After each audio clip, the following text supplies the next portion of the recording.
A tiny, defenseless toddler wandered across the lawn toward a huge Doberman standing beside the flower bed. His parents froze on the patio, their breath caught in fear. The powerful guard dog lowered his head. His cropped ears shifted sharply, as if listening for danger. Then he did something no one in the family expected. "Zeus, heel," Sarah called, her voice trembling as her son, Leo, tottered across the backyard. The Doberman did not move. He stood completely still, 90 pounds of strength, discipline, and tightly controlled power. He had been trained to guard, to watch, and, if needed, to protect with force. Leo was only 18 months old. He wore a bright blue t-shirt and a diaper, his small legs carrying him forward in that unsteady but determined way toddlers move. His eyes were wide with excitement, fixed on Zeus as if the dog was the most wonderful thing in the world. He laughed. Usually, that sound filled the house with happiness. This time, it filled the air with fear. "Sarah, get him," David said from near the grill, his voice low and tense. "I'm trying," Sarah whispered. "Zeus, heel." They had owned Zeus for 5 years. 5 years of loyalty, obedience, and constant devotion. Dobermans were known for bonding deeply with their families. People often called them Velcro dogs because they followed their owners everywhere, always needing to be close. But that same loyalty came with something else. A powerful protective instinct. And with a dog as strong as Zeus, that instinct could never be ignored, especially around a small child. Their veterinarian had warned them clearly. "Zeus is well trained," Dr. Morrison had said when Leo was 6 months old. "But he is still a 90-pound guard dog with powerful jaws.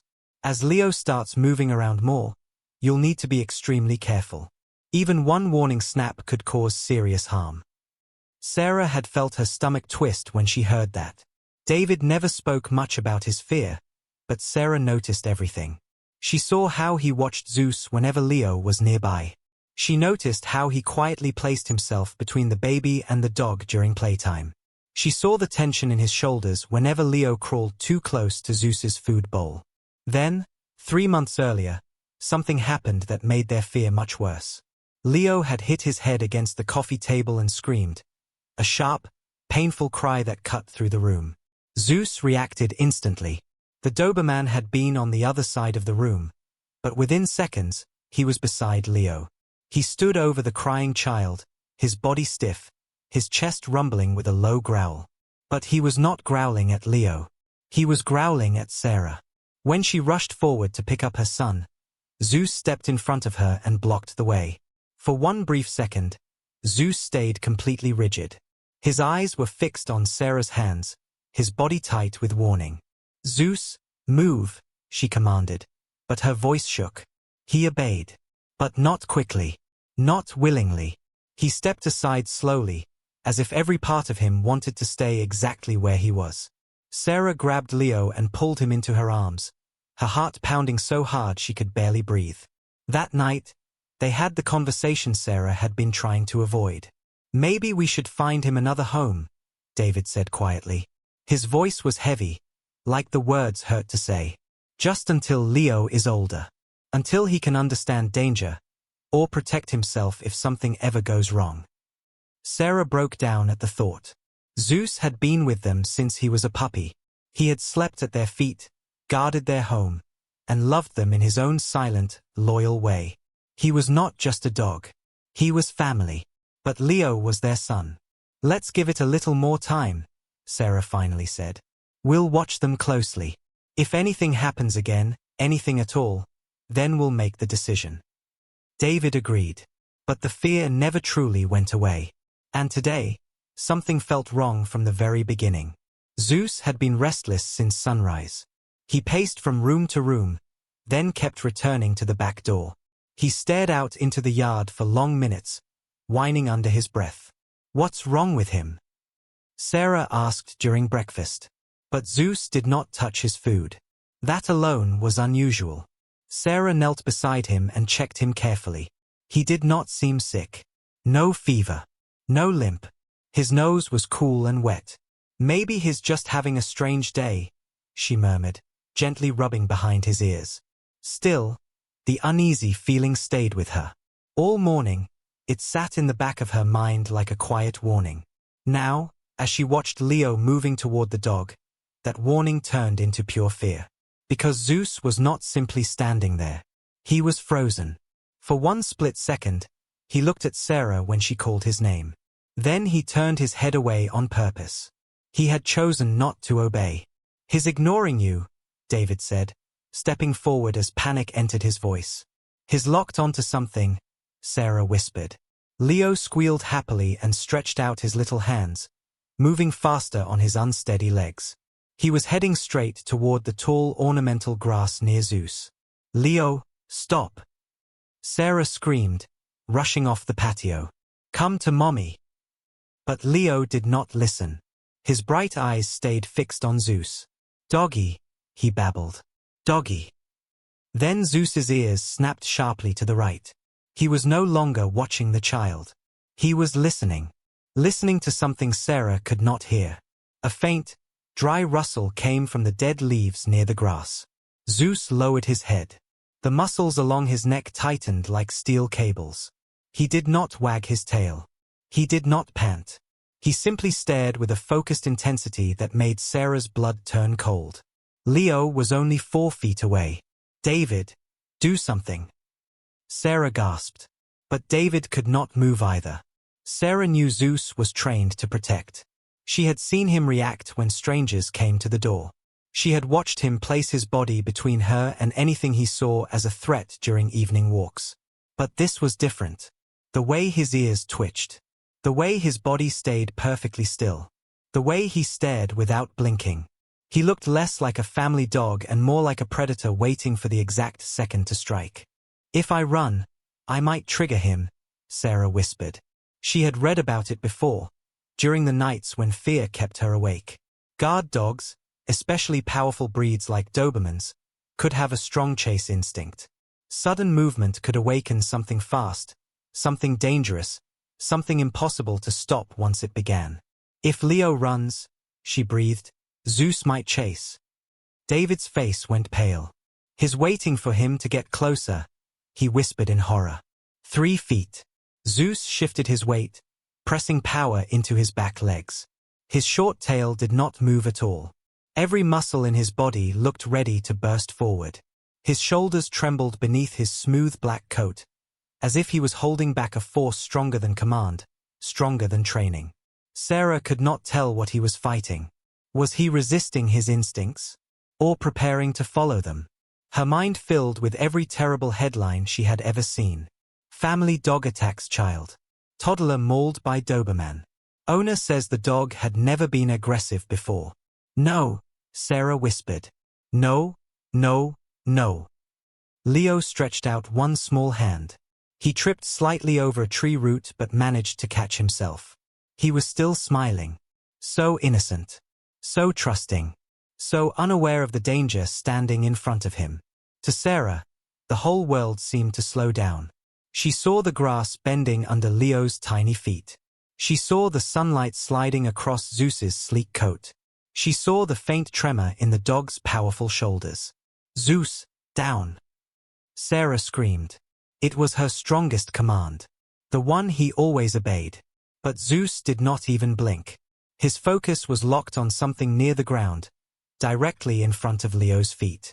Then his lip lifted. His long canine teeth appeared. The same teeth that could crush bone. 2 feet. "We have to grab him," David said, his voice breaking. "Sarah, we have to move now. If we move too fast, Zeus might react," Sarah cried, tears running down her face. "I don't know what to do. I don't know." Leo was almost there now.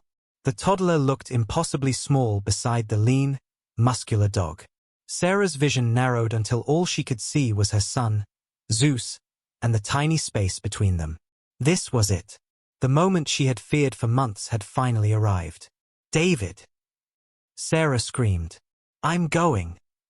David shouted, breaking into a sprint across the lawn. But even as he ran, Sarah knew he would not reach them in time. Zeus was too close. Leo was too small. And whatever was about to happen would happen in seconds. Then everything moved at once. Leo took one final step, his little foot landing in the ivy. "Mine," he said softly, reaching toward Zeus. "No!" Sarah cried, her voice tearing from her throat. A sharp rustle came from the ivy. This time, it was louder, clearer, unmistakable. And in that instant, Zeus exploded into motion. He did not bark. He launched. The Doberman's body became a blur of black muscle, crossing the distance in a heartbeat. His jaws opened wide, aimed directly toward Leo's unsteady legs. To Sarah, it looked like the attack she had feared for months. She shut her eyes, unable to watch her worst nightmare happen in front of her. Then came the snap. The sound of Zeus's jaws closing cracked through the yard like a gunshot. Leo was thrown backward by the force of the dog's shoulder. He landed hard in the grass, crying in shock. For a moment, no one breathed. The whole world seemed to stop. Sarah dropped to her knees. "Leo!" she screamed. David slid across the grass, grabbed his son, and pulled him tightly into his arms. He spun away from Zeus, covering Leo with his own body. But Zeus did not chase them. He stayed where he was. His body shook with adrenaline. His head was low, his front paws pressed hard into the ivy. A deep growl rolled from his chest. But it was not the sound of rage. It was the sound of victory. David checked Leo with shaking hands, searching his legs, his arms, his clothes. "Is he bitten?" Sarah cried. "David, is he bitten?" Leo was sobbing from the fall and the shock. But there was no blood. No bite marks. Nothing. "He's okay," David breathed, stunned. "He's not hurt." Sarah crawled forward on her hands and knees, tears blurring her vision. Then David looked toward Zeus. "Sarah," he whispered, "look at the ground." Zeus still stood in the ivy, one powerful leg pinning something beneath him. Only after David carried Leo far away did the Doberman step back. There, lying in the grass, cut cleanly in half, was a copperhead snake. Dead. "Oh my God," Sarah whispered. David's voice trembled. He heard it. Sarah stared at the snake, then at Zeus.